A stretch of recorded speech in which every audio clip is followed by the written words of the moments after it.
Alright, the project is compiling. Oh, I'm David Miletto. This is my Project 5 demo. So the project is compiling. Now it's loading on to the module. While it's doing that, I'm using the DHT sensor with a level shifter, my OLED display, and the ESP module. Okay, so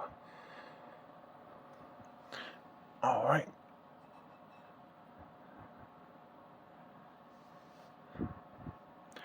Alright, starting the temperature sensor. Right now it's doing samples every 2 or so seconds, and then every 10 seconds it's going to display the results. The first column is humidity, the second column is temperature in Celsius, and the third column is either a 1 or a 0. 0 indicates success, a 1 indicates that we had some trouble reading the sensor. And so we have some good data now. So with that, I'm going to put my hand on the sensor to increase the temperature readings.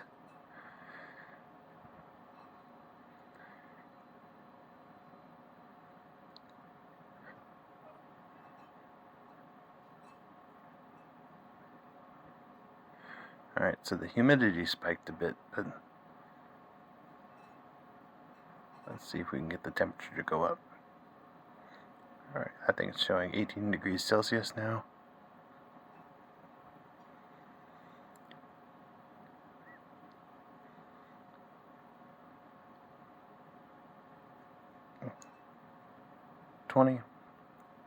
And so it's reading okay, and then we should start seeing it go down.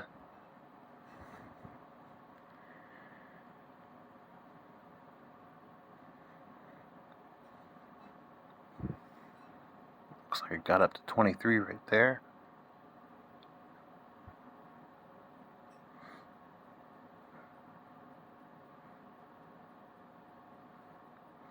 And we'll come back and look at it in a minute. So this is my project. I've recycled a lot of code from my project 2 regarding for the temperature sensor. In project 2 I made a function to read the sensor, pretty much hailing the sensor with 2 pulses and then waiting for some response pulses and then reading 40 bits.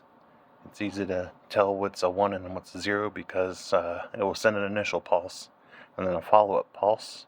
If the follow-up pulse is smaller than the first pulse, it's a 0. If it's longer than the first pulse, it's a 1. So we'll save all of our results and do a checksum and then write out our string. These are the draw lines functions that you saw at the beginning of the video. It's very nice because it lets you know your display is working and all your pixels are good. Here's the setup function where I initialize the display, draw the lines, set my display buffer, and my sensor pin modes. And then here is the main loop where every second it reads the sensor, or every 2 or so seconds it reads the sensor, and then on the 10th second it displays what it read on the OLED. And so now the temperature has dropped back down a bit, and that's it for this demo.